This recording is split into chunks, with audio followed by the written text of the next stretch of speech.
अस्सलाम वालेकुम। बिस्मिल्लाहिर्रहमानिर्रहीम। अच्छा बच्चों, आज के इस लेक्चर में हम लोग जो टॉपिक पढ़ने जा रहे हैं, ठीक है, उसका नाम है पोलराइजेशन। ये बहुत ही ज़बरदस्त किस्म का टॉपिक है, ठीक है। और अगर आप लोग इसको बड़े अच्छे तरीके से गौर से सुनेंगे तो आपके मैक्सिमम कॉन्सेप्ट्स क्लियर हो जाएंगे, ठीक है। तो मेरा ख्याल है हम टाइम वेस्ट किए बगैर जो है जी इसको स्टार्ट करते हैं। पोलराइजेशन, ठीक है। अब इसके डिफरेंट किस्म के स्पेलिंग मार्केट में चल रहे हैं। कई लोग इसको POLARISATION भी लिखते हैं और कई इसको Z भी लिखते हैं। मगर क्योंकि मैं यहाँ पर FSC की किताब पढ़ा रहा हूँ तो FSC की बुक के अंदर Z यूज किया गया, इसलिए मैं भी Z यूज कर रहा हूँ। S भी यूज कर सकते हैं, ठीक हो गया। तो पोलराइजेशन, ठीक है। हाँ, तो अब इस टॉपिक में सबसे पहले मैं कुछ भी नहीं, पहले सबसे आपको इसकी डेफिनेशन बताता हूं। What is polarization? देखें, नाम से पता चल रहा है पोलराइजेशन मींस ये कोई प्रोसेस होगा, कोई मेथड होगा जिसमें हम लोग किसी चीज को पोलराइज करेंगे। क्योंकि हमारे इस चैप्टर का नाम है फिजिकल ऑप्टिक्स। हम लोग इस चैप्टर में लाइट की इंटरफेरेंस पढ़ चुके हैं, लाइट की डायफ्रैक्शन पढ़ चुके हैं, तो पोलराइजेशन भी किसकी पढ़ेंगे? फिर लाइट की पढ़ेंगे इस वक्त। तो लाइट की पोलराइजेशन कैसे होती है, डेट इज अवर टॉपिक, ठीक है। तो अब यहां पर पोलराइजेशन का वर्ड जो मैंने लिखा है, इसका मतलब है ऐसा process, the process in which unpolarized light is converted into polarized light. ऐसा प्रोसेस होगा बच्चों ये जिसमें अनपोलराइज्ड लाइट को किसमें कन्वर्ट किया जाएगा? पोलराइज्ड लाइट में कन्वर्ट किया जाएगा। अब अक्सर बच्चों के दिमाग में आ जाता है यहां पर, और आना भी बनता है सबसे पहले, कि अनपोलराइज्ड लाइट कौन सी होती है। ये तो हमें पता नहीं है, हम इसकी डेफिनेशन कैसे पढ़े, हमें तो अनपोलराइज्ड लाइट का पता ही नहीं है। तो भाई अभी तो ये टॉपिक शुरू हुआ है, अभी आगे आगे देखें इसका बनता क्या है। तो सबसे पहले तो अभी जस्ट मतलब इसकी मैंने जो जनरल सी डेफिनेशन है वो लिखी है। इसके अलावा इसकी दूसरी डेफिनेशन जो मार्केट में चलती है वो क्या है? प्रोसेस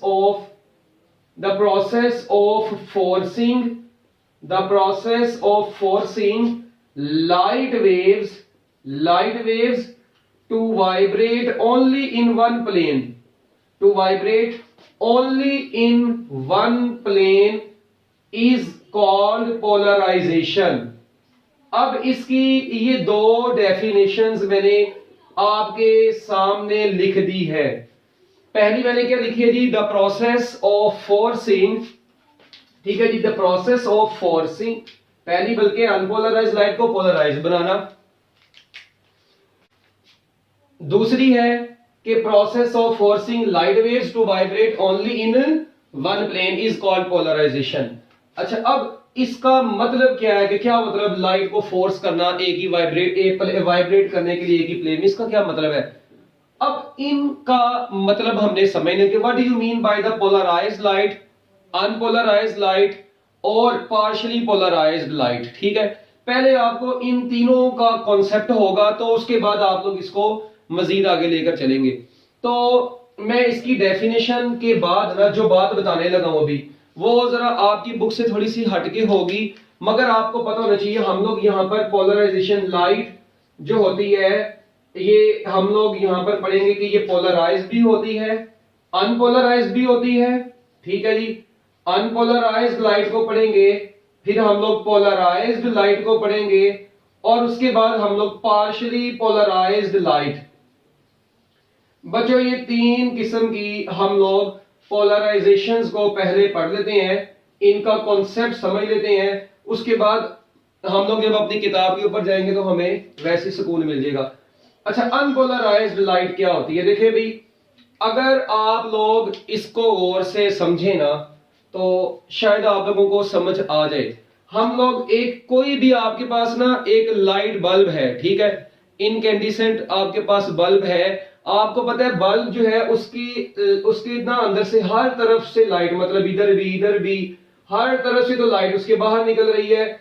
इसका मतलब है इस वक्त अगर मैं गौर करूं तो यहां पर एक्स एक्सिस ड्रॉ कर ले, यहां पर वाई एक्सिस ड्रॉ कर ले, और यहाँ पर z एक्सिस, ये x एक्सिस है सपोज करें, ये y एक्सिस है, ये z एक्सिस है, तो इसका मतलब है कि यहां से तो लाइट हर प्लेन में बाहर निकल रही है, x एक्सिस के लॉन्ग भी, y एक्सिस के लॉन्ग भी, z एक्सिस के लॉन्ग भी, नेगेटिव z एक्सिस के लॉन्ग भी, नेगेटिव x एक्सिस के लॉन्ग भी, नेगेटिव y एक्सिस के लॉन्ग भी। इट मींस मैं यहां पर कह सकता हूं this light is not in single plane, ठीक है, इट हैज मल्टीपल डायरेक्शंस, ठीक है जी। इट मींस अगर मैं आपको कहता हूं कि लाइट सपोज करें इस डायरेक्शन में जा रही है, तो उस डायरेक्शन के हर तरफ से लाइट जो है ना मतलब उसके परपेंडिकुलर है। अगर यहां पे ये लाइन बनाता हूं तो ये बाकी सारी मतलब ओवरऑल ये क्या है, अनपोलराइज्ड लाइट है, इसकी एक प्लेन नहीं है, ठीक है, डिफरेंट डायरेक्शन में ये लाइट जा रही है। So this is known as unpolarized light. हम लोग इसको फिजिक्स की दुनिया में अनपोलराइज्ड लाइट को सिंबल को ऐसे भी रिप्रेजेंट कर देते हैं, ऐसे लाइन लगी होती है तो उसके ऊपर हम लोग इसको ऐसे शो कर देते हैं। ये भी अनपोलराइज्ड लाइट को शो करने का एक तरीका है, ये डॉट आप लोगों ने लाजमी लगा देना है, ठीक हो गया। सो ऑर्डिनरी लाइट, ठीक है जी, बेसिकली मैं कह सकता हूं कि अनपोलराइज्ड लाइट कौन सी लाइट है, एक ऑर्डिनरी लाइट है, ठीक है ना, जो मतलब किसी भी सन से आ रही है, सपोज करें ऑर्डिनरी लाइट किसी इनकैंडिसेंट बल्ब से आ रही है या सन से आ रही है, ठीक है। तो सन के गिर्द जो से भी लाइट मतलब अभी तक है, ठीक है, वो अनपोलराइज्ड लाइट है, हर डायरेक्शन में है। तो ऐसी लाइट जिसकी एक से ज्यादा डायरेक्शंस होंगी, this light is known as unpolarized light, ठीक हो गया, एक बात हो गई। अच्छा, उसके बाद है पोलराइज्ड लाइट। पोलराइज्ड लाइट ऐसी लाइट होती है जो एक ही डायरेक्शन में हो, ये देखें, या तो सिर्फ और सिर्फ किसके अलोंग हो, या तो ये सिर्फ और सिर्फ y एक्सिस के अलोंग है ऐसे, या ये जो है जी सिर्फ और सिर्फ ऐसे z एक्सिस के अलोंग है, एक ही डायरेक्शन में है, ठीक है, एक ही प्लेन में है, या ये सिर्फ और सिर्फ किसके अलोंग है जी, ऐसे x एक्सिस के अलोंग है। इसका मतलब है, अब आप लोग अगर गौर करें मतलब इस तीर के निशान में ऐसे, इसका मतलब ये होगा कि ये सारी की सारी है पोलराइज्ड लाइट, और पोलराइज्ड लाइट को हम लोग यूजुअली प्लेन पोलराइज्ड लाइट भी बोलते हैं। क्या बोलते हैं? प्लेन पोलराइज्ड लाइट भी इसको बोला जाता है, ठीक है। ये कैसे ऑब्टेन होती है वो एक अलग मेथड है इसका, ठीक है, वो भी हम लोग स्टडी करेंगे। उसके बाद है partially polarized light. Partially polarized light कुछ इस तरह की होती है, पार्शियली पोलराइज्ड लाइट कुछ ऐसी होती है जी, देखना जरा आप लोगों ने इसको गौर से, मतलब जो लाइट में सिर्फ थोड़ी बहुत मतलब वर्टिकल डायरेक्शन है, बस थोड़ी बहुत, ठीक है, ऐसे, मतलब ना इसमें बहुत ज्यादा मतलब हॉरिजॉन्टल नहीं है, मतलब ओवरऑल डायरेक्शन इसकी जो है ना वर्टिकल के साथ थोड़ी थोड़ी आ रही है, मतलब हम लोग ये कह सकते हैं ना ही एक सिंगल प्लेन में, ना ही बहुत ज्यादा मल्टी डायरेक्शनल है। तो this light is known as partially polarized light, ठीक है जी। अच्छा, अब एक बात जरा आप लोगों ने यहां पर गौर से सुननी है, ठीक है, पार्शियली पोलराइज्ड हो गई, और हम लोग अब ना इसको जरा आप लोगों ने देखना है कि पार्शियली पोलराइज्ड लाइट क्या है, अनपोलराइज्ड लाइट क्या है, पोलराइज्ड लाइट क्या है। पहले तो ये तीन चीजें हो गई। अभी इनके एक एक डिफरेंस और है बड़ा जबरदस्त किस्म का, ठीक है, वो मैं भी आपको बताता हूं। अच्छा, एक ये तीन टर्म्स जो कि हमारे बहुत काम आनी है इस टॉपिक में, एक बात। उसके बाद दूसरी जो यहाँ पर मेन चीज है ना वो है कि पोलराइड। ये पोलराइड क्या चीज होती है? पोलराइड या इसका दूसरा नाम है पोलराइजर, क्योंकि हम लोग पोलराइजेशन परफॉर्म करवाएंगे ना जब भी, तो हमें किसी और मतलब किसी सब्सटेंस की जरूरत पड़ेगी, ठीक है, किसी पोलराइड की जरूरत पड़ेगी, किसी पोलराइजर की जरूरत पड़ेगी जो कि लाइट को की बाकी तमाम डायरेक्शंस को एब्जॉर्ब करेगा, ठीक है, सिर्फ एक पर्टिकुलर डायरेक्शन में लाइट को बाहर भेजेगा। तो इसका मतलब ये होगा कि ना पोलराइड जो होगा वो बेसिकली किसके लिए यूज होगा? लाइट को पोलराइज करने के लिए यूज होगा। ये पर्टिकुलर सब्सटेंसेस का बना होता है, ठीक है, डिफरेंट मतलब इसके हम लोग कहते हैं, ठीक है, निकोला प्रिज्म, ठीक है, इसमें आता है। इसके अलावा आप लोगों ने नाम सुना होगा उसका टॉर्मलिन क्रिस्टल। पोलराइड की दो बेस्ट एग्जांपल्स हैं, एक मैं आपको बता रहा हूं निकोला प्रिज्म, ठीक है, और दूसरी इसकी एक बेस्ट एग्जांपल क्या है अभी मैंने बताया आपको, टॉर्मलिन क्रिस्टल, ठीक है जी। तो ये जो है ना मतलब इसकी दो बेस्ट एग्जांपल्स हैं, ठीक है। तो अगर आप लोग इसकी डेफिनेशन लिखना चाहते हैं, इसकी जस्ट एक छोटी सी डेफिनेशन लिख ले जरा, लॉन्ग चेन, ठीक है जी। पोलराइड क्या चीज है जी? लॉन्ग चेन मॉलिक्यूल्स होते हैं, long chain molecules aligned long chain molecules aligned in a particular direction, aligned in a particular direction, aligned in a particular direction। बच्चों लॉन्ग चेन मॉलिक्यूल्स, ठीक है जी, लॉन्ग चेन मॉलिक्यूल्स जो के align होते हैं particular direction में, ठीक है, हम लोग उनको क्या बोलते हैं, पोलराइड्स बोलते हैं, पोलराइजर। अब ये लॉन्ग चेन मॉलिक्यूल्स किसके होते हैं, मैंने बताया टॉर्मलिन क्रिस्टल है या निकोला प्रिज्म, ये दो इसकी बेस्ट एग्जांपल्स हैं, ठीक है, ये पोलराइड। और पोलराइड क्या काम करते हैं, ये देखें ना, पोलराइड मतलब ये छोटे छोटे क्या नाम है, ये पॉलीमर से मतलब मिलके बने हुए हैं, ठीक है। तो आपको पता है छोटे छोटे मोनोमर्स मिलके बड़े पॉलीमर्स बनाते हैं, इट मींस ये पॉलीमर्स है एक्चुअली, ठीक है। तो लॉन्ग चेन मॉलिक्यूल्स हैं, अलाइंड किए जाते हैं पर्टिकुलर डायरेक्शन में, तो क्या बन जाते हैं, वो पोलराइड बन जाते हैं, ठीक है। अच्छा, अभी तक मैंने आपको ये जो बातें बताई हैं ये बड़ी सिंपल सी बातें थी, ठीक है। ये यूजुअली मतलब हम लोग इसमें ना पोलराइड एक्चुअली देखें, अगर मैं इसकी डायग्राम बनाना चाहूं तो ये सपोज करें मेरे पास एक ना मतलब लॉन्ग चेन मॉलिक्यूल्स को मैंने अलाइन करके ना ओवरऑल इसको ऐसी शेप दी हुई है। अब इस वक्त ये जो शेप इसको दी है मैंने वर्टिकल डायरेक्शन में शेप दी है इसको, तो ये क्या काम करेगा, इसके ऊपर जो भी लाइट पड़ेगी ये पोलराइड क्या काम करेगा, अपनी सिर्फ और सिर्फ वर्टिकल डायरेक्शन में लाइट को आगे भेज देगा, उसकी हॉरिजॉन्टल को सबको क्या कर लेगा, एब्जॉर्ब कर लेगा। इसी तरह या अगर मैं चाहता हूं कि लाइट जो है जी वो किसकी डायरेक्शन में जाए, एक्स एक्सिस की डायरेक्शन में पोलराइज हो, तो फिर मुझे इसकी ओरिएंटेशन कुछ ऐसी बनानी पड़ती है। और अगर मैं चाहता हूं कि किसी भी पर्टिकुलर डायरेक्शन में निकले तो मुझे क्या काम करना पड़ेगा, मुझे इसको थोड़ा सा इंक्लाइन रखना पड़ेगा। मतलब ये पोलराइड्स हम लोग अपनी मर्जी से प्रिपेयर करते हैं। हम लोग इससे वाई एक्सिस वर्टिकल डायरेक्शन में लाइट हासिल करना चाहते हैं, हॉरिजॉन्टल डायरेक्शन में लाइट हासिल करना चाहते हैं, या किसी भी और डायरेक्शन में लाइट हासिल करना चाहते हैं, हम लोग हासिल कर सकते हैं। अच्छा, अब ना ये तो हो गया मतलब पोलराइड भी हो गया, और इसके अलावा अनपोलराइज्ड लाइट क्या होती है, पोलराइज्ड लाइट क्या होती है, पार्शियली पोलराइज्ड लाइट क्या चीज होती है। अच्छा, अब एक चीज आप लोगों ने जरा गौर करनी है, जो इन तीनों में मेजर डिफरेंस है वो मैं अब बताने लगा हूं।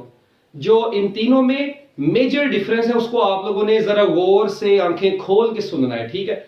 ये देखें जरा, अगर आप लोग गौर करें ना, अनपोलराइज्ड लाइट को जब भी हम लोग पोलराइड में से गुजारते हैं ना, जब भी अनपोलराइज्ड लाइट को किस में से गुजारते हैं, ये देखें जरा, अगर मैं कहता हूं जी मेरे पास ये अनपोलराइज्ड लाइट आ रही है, ठीक है, ये अनपोलराइज्ड लाइट है। अच्छा, अब इस अनपोलराइज्ड लाइट को मैं किस में से गुजारने लगा हूं, ये मैं एक लाइन बना लेता हूं ऐसे, इस अनपोलराइज्ड लाइट को बच्चों मैं गुजारता हूं एक पोलराइड में से। अब मुझे बताएं, ये पोलराइड की पास एक्सिस वर्टिकल है, ये इसके पास एक्सिस है, तो ये क्या काम कर, पास एक्सिस मतलब जिस एक्सिस में से उसने पास करना है, इसके अंदर छोटे छोटे ऐसे एक्सिस बनाए हमने। अच्छा, अब ये यहां से सिर्फ और सिर्फ क्या काम करेगी, इस डायरेक्शन में वर्टिकल डायरेक्शन में बाहर आएगी, हॉरिजॉन्टल वाली एब्जॉर्ब हो जाएगी। इसका मतलब ये हुआ कि ये कौन सी लाइट थी बच्चों, ये थी unpolarised light.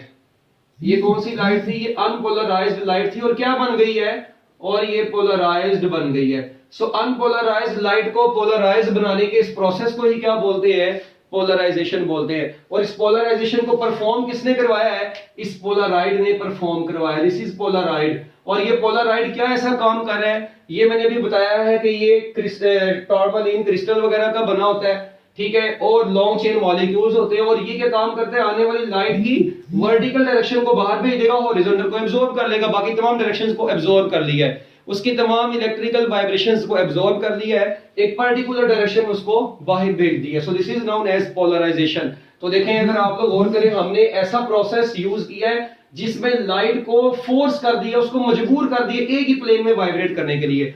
So this is known as polarized light, या इसको पीईपीएल भी बोलेंगे, प्लेन पोलराइज्ड लाइट, ठीक हो गया जी। सो ये है। अच्छा, अब ये अनपोलराइज्ड लाइट की ना जो सबसे इंपॉर्टेंट चीज है वो पता क्या है, कि इस वक्त इधर से लाइट बाहर निकल रही है पोलराइड से, इसकी इंटेंसिटी कोई ना कोई तो होगी। सपोज करते हैं अगर इसकी इंटेंसिटी आई है, जरा सुन लेना, अगर इसकी इंटेंसिटी आई नोड है तो इसकी इंटेंसिटी आई नोड बाय 2 होगी, क्योंकि इसमें वर्टिकल और हॉरिजॉन्टल दोनों थी, इसमें सिर्फ वर्टिकल आ गई है, it means overall intensity decrease हो गई है। अच्छा, अब मैं इस पोलराइड टू, ये पोलराइड जो है इसको मैं रोटेट करवाना शुरू करता हूं। अगर मैं इस पोलराइड को रोटेट करवाता जाऊं और ये इंटेंसिटी के ऊपर कोई फर्क ना पड़े, अगर मैं सेकंड ये पोलराइड को रोटेट करवाता जाऊं और इंटेंसिटी के ऊपर कोई फर्क ना पड़े तो ऐसी लाइट को बोला जाता है अनपोलराइज्ड लाइट। ऐसी लाइट को क्या बोला जाता है? Unpolarised light. मतलब मैं पोलराइड को रोटेट करवा रहा हूं, मगर ये अगर रोटेट करवा के सपोज इसको ऐसे हॉरिजॉन्टल कर दिया तो ये हॉरिजॉन्टल डायरेक्शन में लाइट को बाहर भेज देगा, वर्टिकल को एब्जॉर्ब कर लेगा, रही तो फिर भी उसकी intensity I not over 2। It means मैं कह सकता हूं कि ऐसी पोलराइजेशन, ऐसी लाइट जो किसी पोलराइड में से गुजरे और पोलराइड के एक्सिस को रोटेट करवाते जाएं मगर उस लाइट की इंटेंसिटी का के ऊपर कोई फर्क ना पड़े, this light is known as unpolarized light. अच्छा, इसके बाद पोलराइज्ड लाइट कौन सी होती है? जब पोलराइज्ड लाइट, ठीक है, जब पोलराइज्ड लाइट हम लोग किसी भी क्या नाम है अपना एक पोलराइड में से गुजारे या पोलराइजर में से गुजारते हैं ना, तो होता क्या है कि जैसे ही प्लेन पोलराइज्ड लाइट किसी पोलराइड में से गुजरती है, मतलब सपोज करें ये प्लेन पोलराइज्ड लाइट आ रही है, अब ठीक है, एक ऐसे ये प्लेन पोलराइज्ड लाइट आ रही है, ठीक है, और मैं इसको गुजार देता हूं बच्चों एक किसमें से, एक पोलराइड में से गुजार देता हूं, और ये लाइट देखें आप भी वर्टिकल डायरेक्शन में रही थी, आपको मिल भी ये वर्टिकल डायरेक्शन में रही है। इट मींस इस वक्त जो इंटेंसिटी अगर सपोज करें I नोड है तो ये भी I नोड होगी, क्योंकि ये वर्टिकल डायरेक्शन में लाइट को पास आउट करवा रहा है और लाइट भी वर्टिकल डायरेक्शन में आ रही थी, तो वर्टिकल डायरेक्शन में ही आपको लाइट हासिल हो रही है, ठीक है।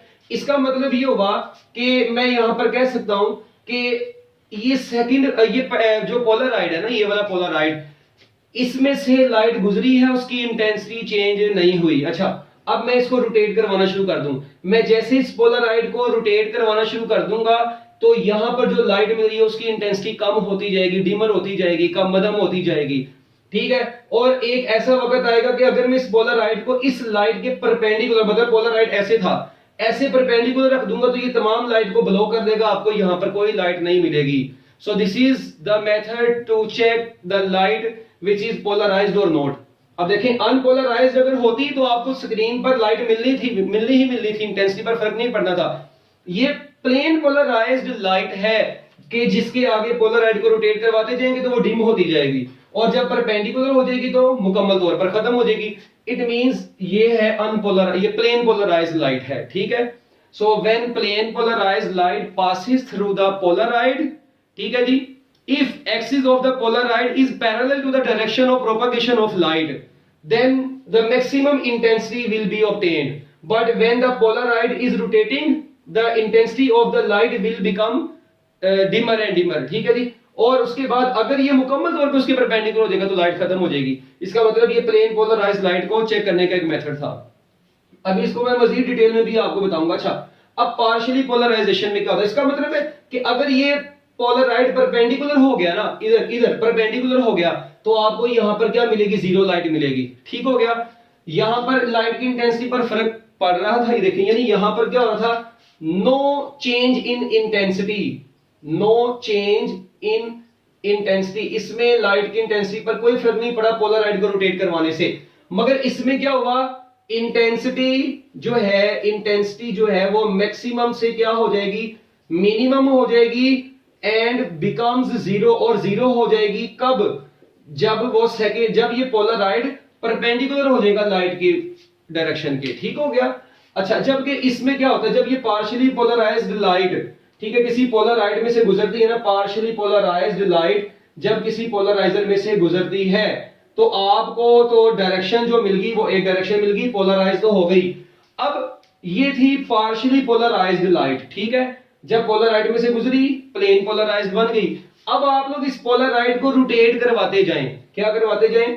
रोटेट। जब आप लोग इस पोलराइड को रोटेट करवाते जाएंगे तो इंटेंसिटी यहां पर कम होती जाएगी, मगर अगर ये परपेंडिकुलर भी हो गया तो इंटेंसिटी यहां पर जीरो नहीं होगी, कम होगी। इसका मतलब ये चेक मेथड हो गया पार्शियली पोलराइज्ड लाइट को चेक करने का। यानी इसमें क्या होगा कि अगर हम लोग पोलराइड को रोटेट करवाएंगे, when we will rotate the polaroid, ठीक है जी, इंटेंसिटी विल बिकम, तो इंटेंसिटी क्या हो जाएगी? मैक्सिमम से मिनिमम हो जाएगी, बट नेवर जीरो, मगर जीरो कभी नहीं होगी, ठीक हो गया। कम होती जाएगी पोलराइड को रोटेट करवाने पे, मगर जीरो नहीं होगी। ये तीन चीजें जो मैंने बताई हैं ये लाइट की पोलराइजेशन को चेक करने के मेथड है। एक बार दोबारा सुन लें, जब व्हेन अनपोलराइज्ड, अब लिख लें बेशक इसको अपनी जुबान में, when unpolarized light passes through the polaroid, ठीक है जी, and when we will rotate the polaroid the intensity of the light will not change on the screen. देखें, अगर अनपोलराइज्ड लाइट पोलराइड में से गुजरी, आपको इंटेंसिटी एक बार मिल गई, बस जो सी मिलनी थी, बच्चे कहते हैं वो तो डिग्रीज करके हो भाई, एक बार मिल गई है। अब ये स्क्रीन पर जितनी लाइट मिली है, इसको जितना मर्जी रोटेट करवा लें, मगर इंटेंसिटी पर कोई फर्क नहीं पड़ा। इट मींस ये वही लाइट जो है ना अनपोलराइज्ड लाइट है, बात खत्म।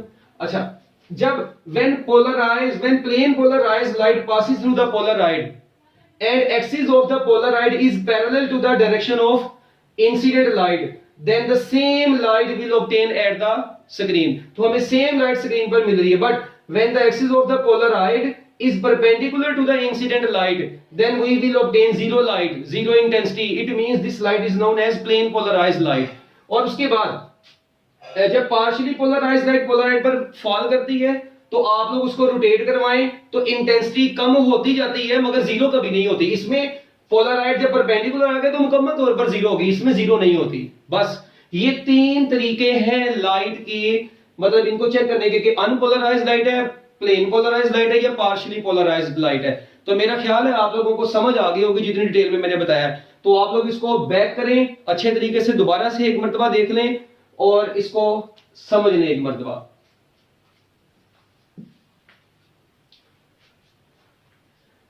लो जी, अब इसी को ना मतलब मैं थोड़ा सा और डिटेल में आप लोगों को बताता हूं ये सारी चीज को, ठीक है, थोड़ा सा और डिटेल में बता देता हूं। इसको आप लोग नोट कर लीजिएगा, पूरे इसके नोट्स बनाएं, ठीक है, एक शुरू से लेकर तो इसके एक नोट्स बनाएं। एंड पर मैं आपको बता दूंगा आपने हेडिंग्स किस तरीके से बनानी है। अगर तो आपने इसको कॉन्सेप्ट से पढ़ना है तो कॉन्सेप्ट इसके यही है जो मैं आप लोगों को बता रहा हूं, ठीक है। अच्छा, इसके बाद अब मैं आप लोगों से कुछ सवाल भी पूछूंगा और आप, मुझे उम्मीद है कि आप लोग मुझे उनके अच्छे आंसर्स देंगे, ठीक है।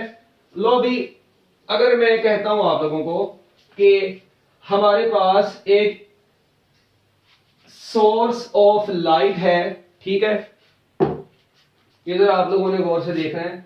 अच्छा, अब ये ना मैं पहले एक लाइन बना देता हूं पूरी, ठीक है।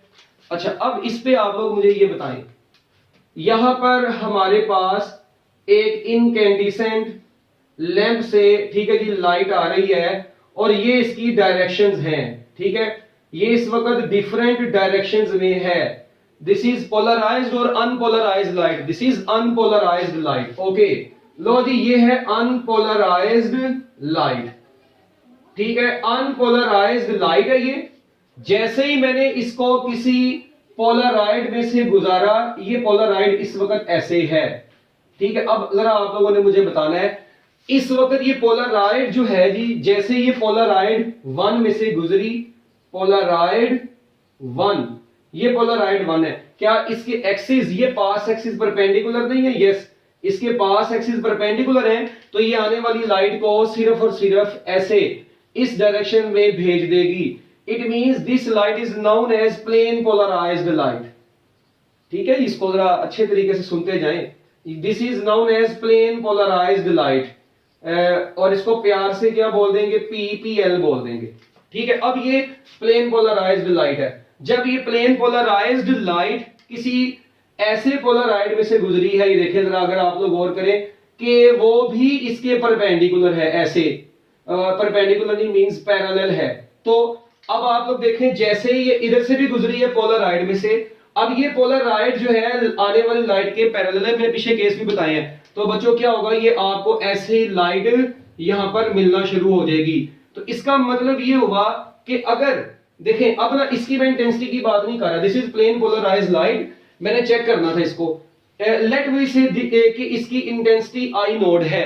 तो बच्चों इस पोलराइड में से गुजरने के बाद, ठीक है जी, ये पोलराइड 2 है, पोलराइड 2। अक्सर बच्चों के दिमाग में आ रहा है सर आपने तो पहले भाई उस इंटेंसिटी का एक अलग कॉन्सेप्ट था, मतलब मैं सपोज करें इसको शुरू यहां से कर रहा हूं, ठीक है, ये तो मैंने तरीका बता दिया बस। अच्छा, अब ये जैसे इधर से गुजरेगी, मुझे बताएं क्या ये और ये पैरेलल है? इट मींस ये तो इसको रोकेगा ही नहीं, ब्लॉक ही नहीं करेगा, बल्कि एक पर्टिकुलर डायरेक्शन में ऐसे ही बाहर भेज देगा। ये पहली प्लेन पोलराइज्ड थी, तो ये आपको ऐसे ही मैक्सिमम इंटेंसिटी मिली है। इट मींस आपको यहां पर जो इंटेंसिटी मिली है, दिस इज मैक्सिमम इंटेंसिटी, ठीक हो गया। अच्छा, एक बात, अब ना जरा यहां पर आप लोगों ने गौर करना है चीज पर।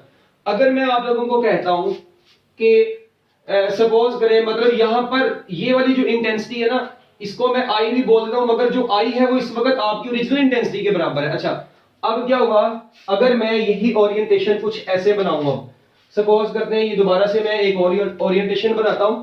इसमें देखें जी, ये अनपोलराइज्ड लाइट है जी हमारे पास, ये अनपोलराइज्ड लाइट है। जब ये इस पोलराइड में से गुजरी है तो आप लोगों ने देखा ये अनपोलराइज्ड लाइट क्या बन गई है, प्लेन पोलराइज्ड लाइट बन गई है, पीपीएल बन गई है। अच्छा, जब इसको सेकंड पोलराइड में से गुजारा, सेकंड पोलराइड कुछ ऐसे है। अब जरा आप लोगों ने गौर करना है, ये सेकंड पोलराइड का एक्सिस आने वाली प्लेन पोलराइज के परपेंडिकुलर हो गया है, तो आपको यहां पर कोई लाइट नहीं मिलेगी। It means intensity of the light is zero. ठीक है, अगर इसकी इंटेंसिटी आई नोट भी हो, ठीक है, और ये प्लेन पोलराइज्ड लाइट हो, ये पोलराइड 2 हो, ये पोलराइड 1 हो, ये अनपोलराइज्ड लाइट है। ये कौन सी है जी, अनपोलराइज्ड लाइट है। तो आप देखें, अनपोलराइज्ड लाइट प्लेन पोलराइज्ड तो बना दी पहले पोलराइड ने, मगर अगर दूसरा पोलराइड आने वाली लाइट के या पहले पोलराइड के परपेंडिकुलर हो गया है तो ये तो लाइट को ब्लॉक कर लेगा। ये क्या काम कर लेगा, लाइट की देखिए ना वर्टिकल डायरेक्शंस को एब्जॉर्ब कर लेगा, क्योंकि अगर तो ये हॉरिजॉन्टल आ रही होती तो हॉरिजॉन्टल को आगे भेज देता। ये तो आ रही वर्टिकल डायरेक्शन में रही है, इट मींस ये तमाम वर्टिकल को एब्जॉर्ब कर लेगा, हॉरिजॉन्टल है ही नहीं थी, तो आपको आउटपुट पे खे मिल जानी है। ठीक है, तो इसका मतलब ये हुआ कि यहां पर इंटेंसिटी हो गई है जीरो। तो this is the method to check plane polarized light. अच्छा, अगर ये लाइट अनपोलराइज्ड होती तो क्या यहां पर इंटेंसिटी जीरो मिलनी थी, नहीं मिलनी थी। अच्छा, इस वक्त ये प्लेन पोलराइज्ड है, इंटेंसिटी जीरो मिली जब परपेंडिकुलर है, ठीक है, मुकम्मल तौर पर जीरो। और अगर ये पार्शियली पोलराइज्ड लाइट होती तो इंटेंसिटी जीरो नहीं मिलनी थी, कम से कम मिलनी थी। ठीक है, तो मेरा ख्याल है कि अब आप लोगों को इसका कॉन्सेप्ट क्लियर हो गया होगा। अच्छा, हम ना इसी चीज को, एक लॉ है जिसको हम लोग बोलते हैं मेलस लॉ। अच्छा, अब ये मेलस लॉ क्या चीज है, इसका ना डेरिवेशन तो नहीं मैं खैर आपको बताऊंगा, इसका फार्मूला आप लोगों को बता देता हूं, I is equal to I nought cos square theta. अब यहां पर I क्या चीज है, I वो लाइट की इंटेंसिटी है जो कि पोलराइड 2 में से गुजरने के बाद आई है। यूजुअली याद रखना, पोलराइड 2 को एनालाइजर भी बोला जाता है। पहले वाले पोलराइड को पोलराइजर बोलते हैं, इसको क्या बोलते हैं, पोलराइजर, और दूसरे वाले को एनालाइजर भी बोला जाता है। ठीक है, अच्छा, तो ये है intensity of the light after passing through analyser. Analyser से गुजरने के बाद जो लाइट की इंटेंसिटी है, लेट वी से आउटपुट इंटेंसिटी, वो आई है। ठीक है जी, जो आउटपुट पर आई है। और आई नोट कौन सी इंटेंसिटी है, intensity of light before passing through analyser. Analyser में से पास करने से पहले वाली जो इंटेंसिटी है। ठीक है, और थीटा क्या चीज है, theta is angle between axis of both polaroids, polarizer and analyzer ऐसे लिख लें, क्योंकि पहले वाले को पोलराइजर का नाम दिया है और दूसरे को एनालाइजर का नाम दिया है। ठीक है जी, पोलराइजर एंड एनालाइजर। अच्छा, अब आप लोग देखें, अब मुझे बताएं क्या ये चीज ना आपकी यहां से भी प्रूफ होगी, देखना जरा गौर से सुनना।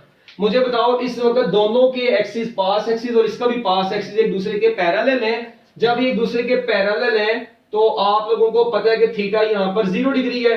तो पहले वाले केस में जब दोनों के दरमियान में थीटा 0 डिग्री हो गया तो cos 0 1 हो गया, तो I is equal to I nought मिल गया आपको। और अगर मैं कहता हूं थीटा यहां पर 90 डिग्री हो गया, तो जब थीटा 90 डिग्री हो जाएगा तो cos 90 0 हो जाएगा और मुकम्मल तौर पर इंटेंसिटी 0 हो जाएगी। ठीक है, so this is the method to check या to test plane polarized light. ठीक है, मेरा ख्याल है अब आपको इसके मैक्सिमम कॉन्सेप्ट जो है वो क्लियर हो गए होंगे। ठीक है, जो मैंने कुछ वर्डिंग यूज की है आप लोग इसको पीछे करें और इसको दोबारा अपने कॉन्सेप्ट्स को मजीद क्लियर करें। ठीक है, अच्छा, अब ये तो मतलब हमने अभी तक देखा है प्लेन पोलराइज्ड लाइट क्या होती है, पोलराइज्ड लाइट क्या होती है, पार्शियली पोलराइज्ड लाइट क्या होती है। अच्छा, और ये मेलस लॉ ये आपकी टेक्स्ट बुक में नहीं है। अगर आप लोग बुक में गौर करें, उसने ना आपकी बुक में 2 डायग्राम्स बनाई हुई हैं और उन डायग्राम्स में ना उसने मतलब इसको बस ऐसे ऊपर कर दिया, इसको भी ऐसे ऊपर कर दिया है, तो वो आपको ओवरऑल ऐसा ही मतलब सारा रिजल्ट मिलेगा, ठीक है। पोलराइड 1, पोलराइड 2, बस उसने थोड़ी डिफरेंट किस्म की बनाई है, मैंने आपको कॉन्सेप्ट के तौर पर ये ऐसी डायग्राम बनाकर दी है, ठीक हो गया। अच्छा, अब ना पोलराइजेशन में इसका मतलब ये हुआ कि अब पहले तो हमें ये पता होना चाहिए कि हम लोग किस किस लाइट की पोलराइजेशन कर सकते हैं, ये भी आपको पता होना चाहिए। भाई आप लोग जब इस सारी चीज को समझ लेंगे ना, उसके बाद आप लोगों ने इसको बुक से पढ़ना है, फिर आप लोगों को वैसे ही सुकून मिलेगा। अच्छा, अब एक चीज पे आप लोग गौर करना है जरा। आपको पता है कि जो लाइट है ना, लाइट, इसकी है लाइट की, पहले बल्कि लाइट को छोड़े, पहले मुझे ये बताएं कि वेव्स आपको पता है हम लोग दो तरह की पढ़ते हैं। अच्छा, अब ये जो वेव्स है ना, ये दो तरह की हैं। इनमें से एक को क्या बोलते हैं, मैकेनिकल वेव, एक को बोलते हैं इलेक्ट्रोमैग्नेटिक वेव। पहली है मैकेनिकल वेव, एक है मैकेनिकल वेव, और दूसरी है बच्चों इलेक्ट्रोमैग्नेटिक वेव्स, ठीक है जी। अच्छा, अब ये दोनों में मैकेनिकल वेव्स और इलेक्ट्रोमैग्नेटिक वेव्स, अब इनमें क्या फर्क है। जो मैकेनिकल वेव्स हैं, आपको पता है ये आगे से फर्दर दो टाइप्स की होती हैं। ये आगे फर्दर मतलब इसको हम लोग दो हिस्सों में स्टडी करते हैं। इनमें से एक को क्या बोलते हैं ट्रांसवर्स वेव, और एक को क्या बोलते हैं लॉन्गिट्यूडनल वेव्स। अच्छा, अब एक है ट्रांसवर्स वेव, ये है आगे जी बच्चों ट्रांसवर्स वेव, और ये क्या है लॉन्गिट्यूडनल वेव्स हैं। अच्छा, अब आप लोगों ने जरा यहां पर गौर करना है कि जो ट्रांसवर्स वेव्स हैं, ठीक है, इनमें आपको पता है पार्टिकल्स की डायरेक्शन ऑफ मोशन जो होती है ना, वो प्रोपागेशन ऑफ वेव के परपेंडिकुलर होती है। मतलब इसमें ऐसी भी आ रही है और ऐसे भी वाइब्रेशन आ रही है, तो इसका मतलब ओवरऑल इसमें ये क्या है अनपोलराइज्ड है एक्चुअली। तो ट्रांसवर्स वेव एक्चुअली अनपोलराइज्ड होती हैं, क्योंकि इनमें परपेंडिकुलर वाइब्रेशंस भी होती हैं और पैरेलल भी होती हैं। Parallel means direction of propagation, और परपेंडिकुलर मींस पार्टिकल की वाइब्रेशन। इट मींस इसकी पोलराइजेशन परफॉर्म की जा सकती है। तो मैं कह सकता हूं transverse waves can be polarized, ठीक है जी। सो ट्रांसवर्स वेव्स को पोलराइज किया जा सकता है। अच्छा, अब लॉन्गिट्यूडनल वेव्स में आपको पता है पार्टिकल की डायरेक्शन ऑफ मोशन भी ऐसे होती है और वेव की प्रोपागेशन भी ऐसे होती है, दोनों पैरेलल है। इट मींस पहले ही वो पैरेलल है, पहले ही वो एक ही प्लेन में है। इट मींस इनकी पोलराइजेशन करने का फायदा कोई नहीं है। इट मींस मैं कह सकता हूं can not be polarized. So longitudinal waves can not be polarized. अच्छा, अब इसकी आपको पता है कि लॉन्गिट्यूडनल वेव्स की बेस्ट एग्जांपल कौन सी है जो हम लोग पढ़ते हैं, वो है साउंड वेव्स। कौन सी है इसकी बेस्ट एग्जांपल है sound wave. It means sound wave जो है जी वो पोलराइज नहीं की जा सकती। So sound waves can not be polarized. अच्छा, इसके बाद इलेक्ट्रोमैग्नेटिक वेव्स में आती हैं लाइट वेव्स, ठीक है जी। इलेक्ट्रोमैग्नेटिक वेव्स में आमतौर पर हम लोग किसको स्टडी करते हैं, लाइट को स्टडी करते हैं, एक्सरेज वगैरह भी है। अच्छा, अब ये लाइट है। अब आपको पता है light waves are transverse in nature, ये भी याद रखना है। Light waves are transverse in nature, light waves transverse in nature होती हैं, और जो चीज ट्रांसवर्स होगी नेचर में, इट मींस उसको भी पोलराइज किया जा सकता है। It means light can be polarized, light can be polarized, और इसीलिए मैंने इसको लाइट की पोलराइजेशन भी आपको पीछे पढ़ाई है सारी। अब अक्सर बच्चे कहते हैं सर जी ये ना आपकी बुक में शुरू में पहले पैराग्राफ में लिखा हुआ है। अब बच्चे कहते हैं सर पहले क्यों नहीं बताया, भाई आपके सामने अगर मैं पहले आपको बताया था आपको पता नहीं चल रहा पोलराइजेशन क्या होती है। अब तो आपको पता चल गया इसमें लाइट ऐसे है, ठीक है, और लाइट की वाइब्रेशंस ऐसे भी हैं। इट मींस इसको पोलराइज होने की जरूरत है। इसमें तो पहले ही एक ही डायरेक्शन में प्रोपागेशन ऑफ लाइट भी और पार्टिकल्स भी। और लाइट में अब क्या चक्कर होता है यहां पर जरा देखना। आपको पता है ये इलेक्ट्रोमैग्नेटिक वेव्स जो है ना, इनमें होता क्या है एक्चुअली। अगर मैं सपोज करें यहां पर कहता हूं जी मेरे पास इस एक्सिस के along x axis electric field है और इस एक्सिस के अलोंग मेरे पास मैग्नेटिक फील्ड है। अच्छा, ये एक थर्ड एक्सिस है। सपोज करते हैं इलेक्ट्रिक फील्ड को ना, मतलब मैं ऐसे साइनोसाइडल ऐसे शो कर देता हूं, और इधर से मैग्नेटिक फील्ड को भी ऐसे शो कर देता हूं। अच्छा, अब मैंने ये इलेक्ट्रिक और मैग्नेटिक फील्ड्स को शो कर दिया है। मैग्नेटिक फील्ड की लाइंस को मैं ऐसे शो कर देता हूं, ये ग्रीन कलर की ऐसे लाइन से। तो अब आप लोग देखें, अगर यहां पर थोड़ा सा गौर करें ना, तो ये ब्लैक वाला जो एरो है ये किसको शो कर रहा है, direction of propagation of light को, direction of propagation of light, ये लाइट की डायरेक्शन ऑफ प्रोपागेशन को शो कर रहा है, और ये मैग्नेटिक फील्ड को शो कर रहा है। दिस इज मैग्नेटिक फील्ड बच्चों, ये मैग्नेटिक फील्ड है, और इसके क्योंकि ये तीनों एक्सिस एक दूसरे के परपेंडिकुलर होते हैं, तो ये है इसके परपेंडिकुलर ऐसे, ये इसके परपेंडिकुलर एक्सिस है, तो मैं ऐसे इनके परपेंडिकुलर ड्रॉ करूंगा, ग्रीन लाइंस के परपेंडिकुलर ये मैं रेड लाइन शो कर रहा हूं। तो अगर आप लोग यहां पर थोड़ा सा गौर करें, दिस इज इलेक्ट्रिक फील्ड, और इन दोनों के मिलने से ये जो ओवरऑल आपको कॉम्बिनेशन नजर आ रहा है, this is known as electromagnetic wave. और आप लोग गौर करें इसमें वेव्स की, मतलब देखें हुआ यहां पर ये है कि इधर से इलेक्ट्रिक फील्ड, मतलब इधर से आई इलेक्ट्रिक फील्ड, ठीक है, इधर से जा रही है मैग्नेटिक फील्ड ऐसे। तो अब देखें यहां से इलेक्ट्रिक फील्ड ऐसे ऐसे, और यहां से मैग्नेटिक फील्ड ऐसे ऐसे जा रही है। तो यहां से अब इलेक्ट्रिक फील्ड निकल रही है, यहां से मैग्नेटिक फील्ड, तो इन दोनों की कंजंक्शन से क्या बन रही है, इलेक्ट्रोमैग्नेटिक वेव जो कि आगे को ट्रेवल कर रही है। तो इसका मतलब है इलेक्ट्रोमैग्नेटिक वेव जो है वो स्पीड ऑफ लाइट से ट्रेवल करती है, और इनमें ओवरऑल कौन सी ऑसिलेशंस आ रही है, परपेंडिकुलर वाइब्रेशंस आ रही है। It means these can be polarized. इसलिए हम लोग पढ़ते हैं पोलराइजेशन ऑफ लाइट, लाइट की पोलराइजेशन, क्योंकि इनमें ट्रांसवर्स नेचर होती है।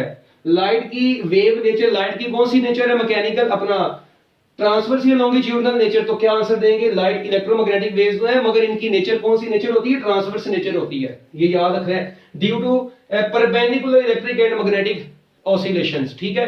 इलेक्ट्रिक फील्ड और मैग्नेटिक फील्ड की परपेंडिकुलर ऑसिलेशंस की वजह से हम लोग इनकी पोलराइजेशन कर सकते हैं।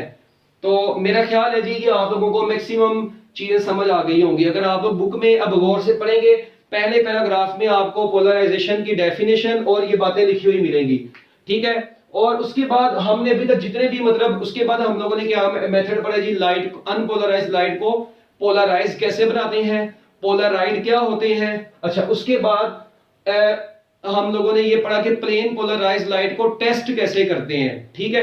अब इसके बाद एक और बड़ी इंपॉर्टेंट चीज है, आप लोगों ने ना जरा यहां पर गौर करना है कि हम लोग ना किसी भी अनपोलराइज्ड लाइट को, पोलराइजेशन के बहुत सारे मेथड्स हैं।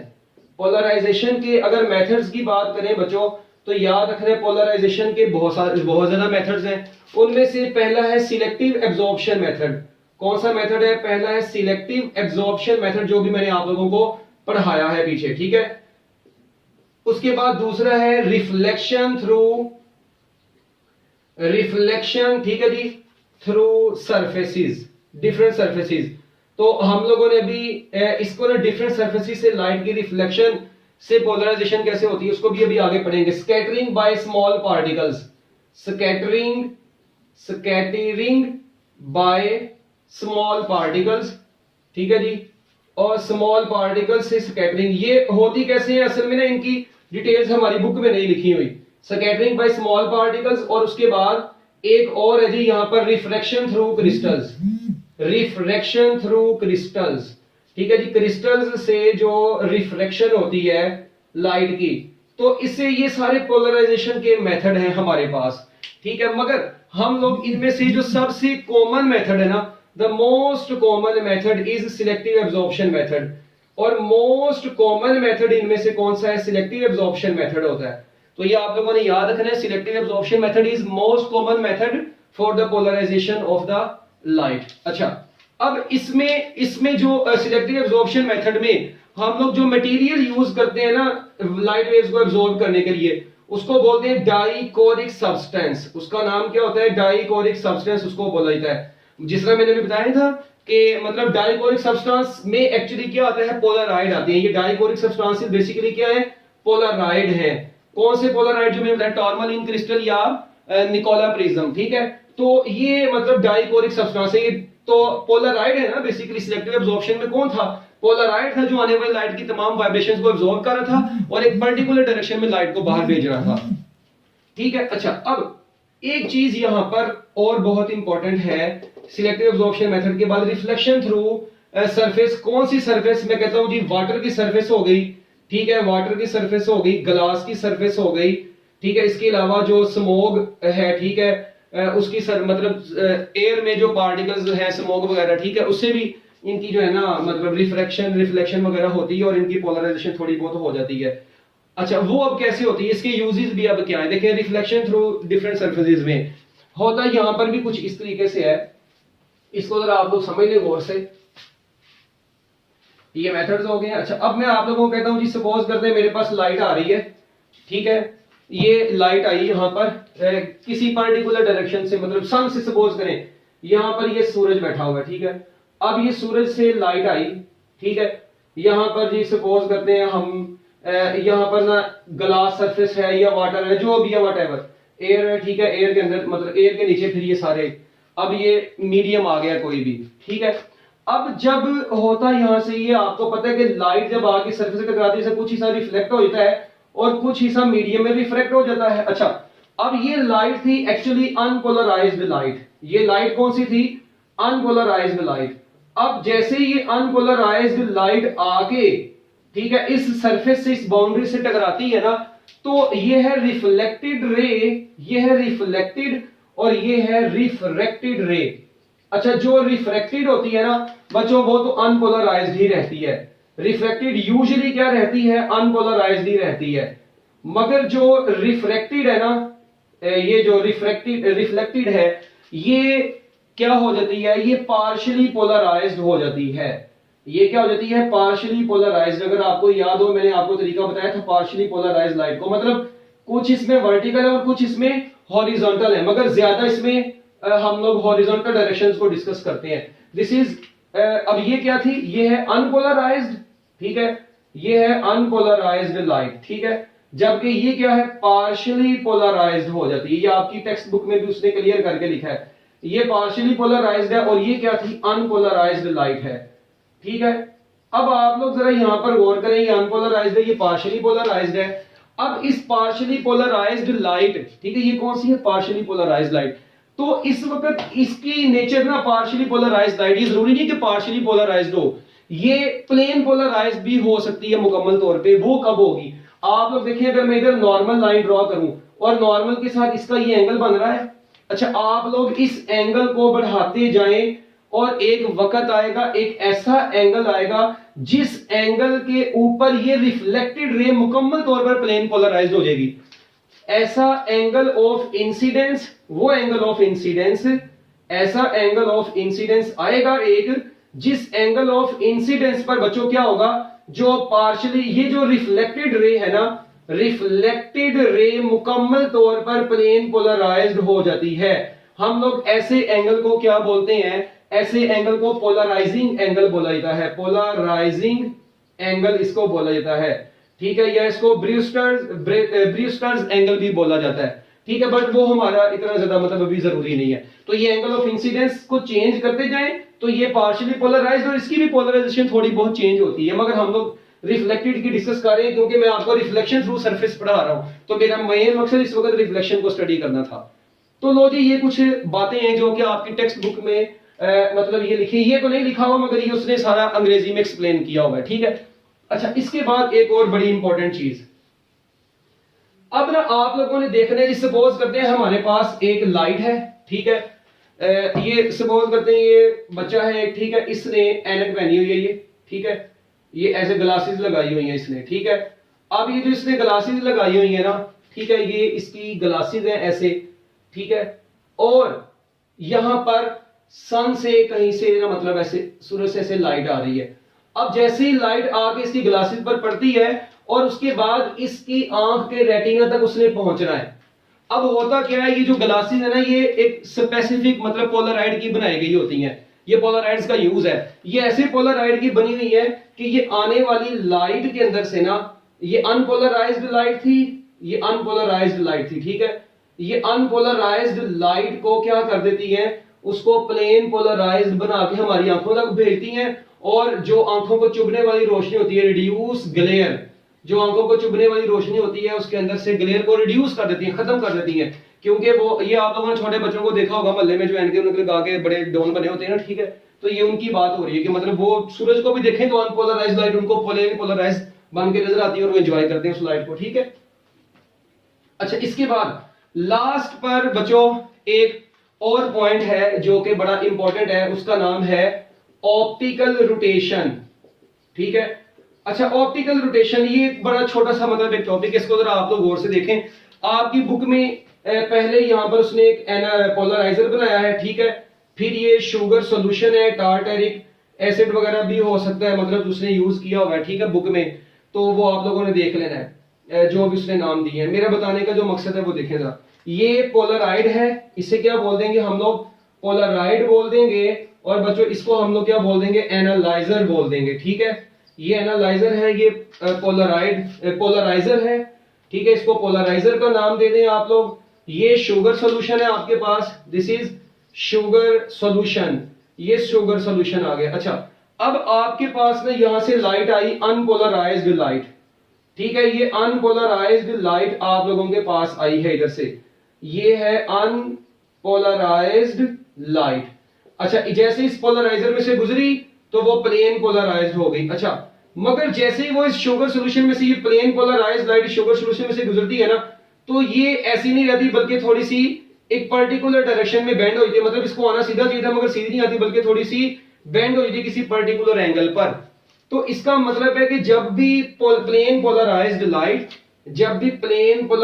लाइट किसी ऑर्गेनिक सब्सटेंस में से, किसी शुगर सॉल्यूशन में से, ठीक है जी, पास करती है, तो वो सॉल्यूशन, वो ऐसे सॉल्यूशन जो लाइट को रोटेट करवाते हैं, इनको ऑप्टिकली एक्टिव सब्सटेंसेस बोला जाता है। तो ये पोलराइड के अंदर यहां पर एक्चुअली क्या है, ऑप्टिकली एक्टिव सब्सटेंसेस हैं, ऑप्टिकली एक्टिव सब्सटेंस है ये, और ये आने वाली लाइट की प्लेन को रोटेट करवा देगा। ऑप्टिकली एक्टिव सब्सटेंस क्या काम करते हैं, they rotate the plane polarized light, आने वाली प्लेन पोलराइज्ड लाइट को रोटेट करवा देते हैं। और याद रखिएगा, इनकी रोटेशन से हम लोग इधर कंसंट्रेशन ऑफ सॉल्यूशन भी फाइंड आउट कर सकते हैं, ठीक है। तो इसका मतलब ये एंगल के चेंज होने से हमें पता चल जाएगा, इस एंगल की मेजरमेंट से हमें ये पता चलता है कि इसके अंदर शुगर सॉल्यूशन की कंसंट्रेशन कितनी है, ये जो भी ऑर्गेनिक सब्सटेंस यूज किया उसकी कंसंट्रेशन कितनी है। तो याद रखना है, ऑप्टिकल रोटेशन में क्या होता है, ऑप्टिकली एक्टिव सब्सटेंसेस क्या काम करते हैं, आने वाली प्लेन पोलराइज्ड लाइट को किसी पर्टिकुलर एंगल तक रोटेट करवा दें। क्योंकि लाइट को रोटेट करवाना, ऑप्टिकल का मतलब क्या है, लाइट, और रोटेशन का मतलब क्या है, रोटेट करवा देना। तो लाइट को रोटेट करवाना क्या कहलाता है, ऑप्टिकल रोटेशन कहलाता है। So this is your optical rotation topic. So मेरा ख्याल है कि अब आपको बेशक इसमें से एंट्री टेस्ट के हवाले से मैं कोई चीज पूछ लूं या आपके एफएससी के हवाले से, तो मेरा ख्याल है कि आपको ये टॉपिक मुकम्मल तौर पर अब तैयार होना चाहिए, ठीक है। अब ये लॉन्ग में तो नहीं आता पेपर में, इसलिए मैंने इसको थोड़ा मतलब इररेलेवेंट चीजें भी आपको बता दी ताकि आपके कॉन्सेप्ट्स क्लियर हो, ठीक है। अब आपने हेडिंग्स वगैरह देखने, बेशक आप लोग किसी की बुक से देख लें हेडिंग्स, वो इतना मसला नहीं है। मेन था इसका कॉन्सेप्ट, इसके कॉन्सेप्ट्स का समझना। हाँ भाई, तो मेरा ख्याल है अब आपको ये ओवरऑल सारा कुछ समझ लग गया है। एक बार दोबारा सुन ले, मैं आपको जनरल से चीज बता देता हूँ कि हम लोगों ने अभी तक पोलराइजेशन में सिर्फ यही देखा था कि अनपोलराइज्ड लाइट है, उसको पोलराइड्स की मदद से हम लोग क्या करवा देते हैं बच्चों, पोलराइड की मदद से उसकी पोलराइजेशन परफॉर्म करवा देते हैं। पोलराइड की दो एग्जांपल्स जो थी वो मैंने आपको बताई थी, एक तो मैंने आपको बताई थी टॉर्मालिन क्रिस्टल, और दूसरी क्या बोली थी, अच्छा वो मैं शुगर में निकोला बोल रहा था, वो निकोल है, ठीक है, NiCOL। तो ठीक है, निकोल प्रिज्म, वो वैसे ही निकोला, ठीक है, निकोल प्रिज्म है वो एक्चुअली, ठीक है। और आपको पता है उन दोनों की मदद से ही हम लोग जो है ना मतलब यूज करके उनको पोलराइड के साथ, मतलब वो है ही पोलराइड्स है, उनको यूज करके लाइट की पोलराइजेशन परफॉर्म करवाते थे। फिर आपने अनपोलराइज्ड लाइट और क्या पढ़ा आप लोगों ने, प्लेन पोलराइज्ड लाइट और पार्शियली पोलराइज्ड लाइट पढ़ा। उसके बाद हम लोग रिफ्लेक्शन के जरिए से पोलराइजेशन कैसे हासिल करते हैं वो मैंने आपको बता दिया, पार्शियली पोलराइजेशन हासिल होती है। इस पार्शियली पोलराइजेशन को रिमूव करने के लिए हम लोग बाद में कोई ऐनक वगैरह यूज कर लेंगे, पोलराइड सनग्लासेस यूज कर लेते हैं और ग्लेयर को भी रिमूव कर लेते हैं, और ये ऑप्टिकल रोटेशन थी, ठीक है जी। तो ये सारी बातें आपको अब मुकम्मल तौर पर पता होनी चाहिए। Okay, best of luck, Allah Hafiz.